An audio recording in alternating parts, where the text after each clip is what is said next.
PAMBEI na LUCHINGBA UNLF ke Chief of Army YAONA MEEOI ahum ngasi NIA na Fajinkhiba ado Hayeng NUMIT YUNGBA PHAOBAGI MANUNGDA condition amata yaudana Thadoraktrabadi Makhal-Makha Kayagi Khongjang Changshillagani HAINA Federation of Civil Society Organization Focs Manipuri President TH MANIHAR na PHONGDORAKLI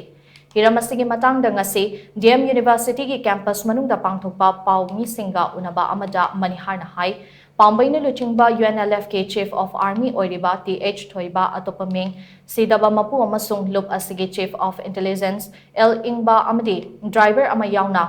MEEOI ahum ngasi NIA na ningthem kholdagi ayuk pung 9 makhairom tarakpa adwaida farama matung Delhi da puki Thawong asi akanba MANUNGDA condemn tawi hauzik Government of India ga pestok tongnariba lalholop amagi Kader Singh Fajinkhiba asi karamba makhalgi thawong no haibase hainingai hangningai oirakle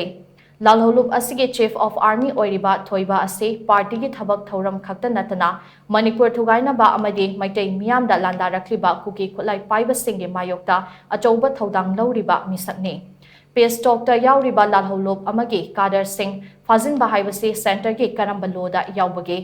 center gi thawong asidi pestok ki namada lalholop Singh kauthokhlaga makhoibu muthatlage hairibara Natragana Manipur Thugaige Haiduna Thorakliba Kuki Khulai Paiba Singh Mayoknarage Haina Thorakliba Ichil Inau Singh Loina Fajin Punsilage Haibage Khongfam Lairabara Haibase Oirakliba Fibam Asina Hangdaba Yaraktre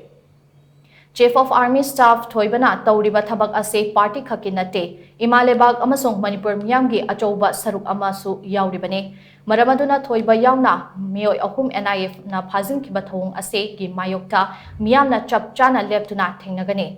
Fajinkhiba makoi ahum Hayeng NUMIT YUNGBA PHAOBAGI MANUNGDA condition amata yaudana Thadorakadabani Natrabadi lamdamasigi tongan ba lup nipan ga khutsam nadna Makhal-Makha Kayagi akanba Khongjang Changshillagani HAINA MANIHAR na makhatana section wa thamlakle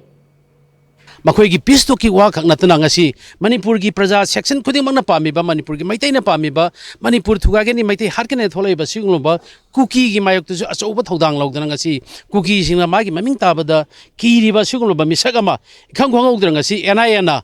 akoi gi sugumba shanti gi wari su sanadana leiraba misagama koi ka pharga koi Delhi da khudak da pugi bai base masi Manipur miyamna koi gi ngasi lauriba makoi gi indagi politics asi kaino haibdu ne khona hangjaningi ba wafamsi peace talk leiraba adugum laba shanti gi wari sanarase na bharat sarkar na koi da makoi da invite tarutana wari sanadana leiraba miyama pha bai base adugum laba karamba makoi gi lo da yawno Amaromda Paumi Singa Unaba Aduda Saruk Yakibi Manipur Kaital Maruke General Secretary Laishram Memanahai Manipur Thugaige Haiduna Thorakliba Kuki Khulai Paiba Singda Action Amata Lokhatpa Ngamdraga Pestok Tauriba PAMBEI na LUCHINGBA UNLF ke Kader Singh Fajinbagi thawong ase Mama Oibi Aikhoina Yaba Sungam Ngamloi Oirakliba Fibam Asida Mama Oibi Singh Tumina Leibagi Mahut Khwangchet Machi Langlaga Chapchana Thengnagani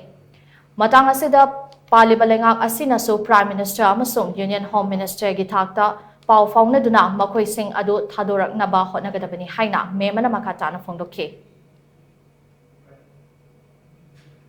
Akhoi gi lalu siga santi gi wari sae nei da gomena yam harauk ta yamna phajana ingba chikpa Manipur ma oiredam ne na hairaga ngasi di ona tainaba da India government gi asugumba democracy ni de hairaga military shason dong to basumnum to basa masi akhoi gi site gi oina di thangai sengna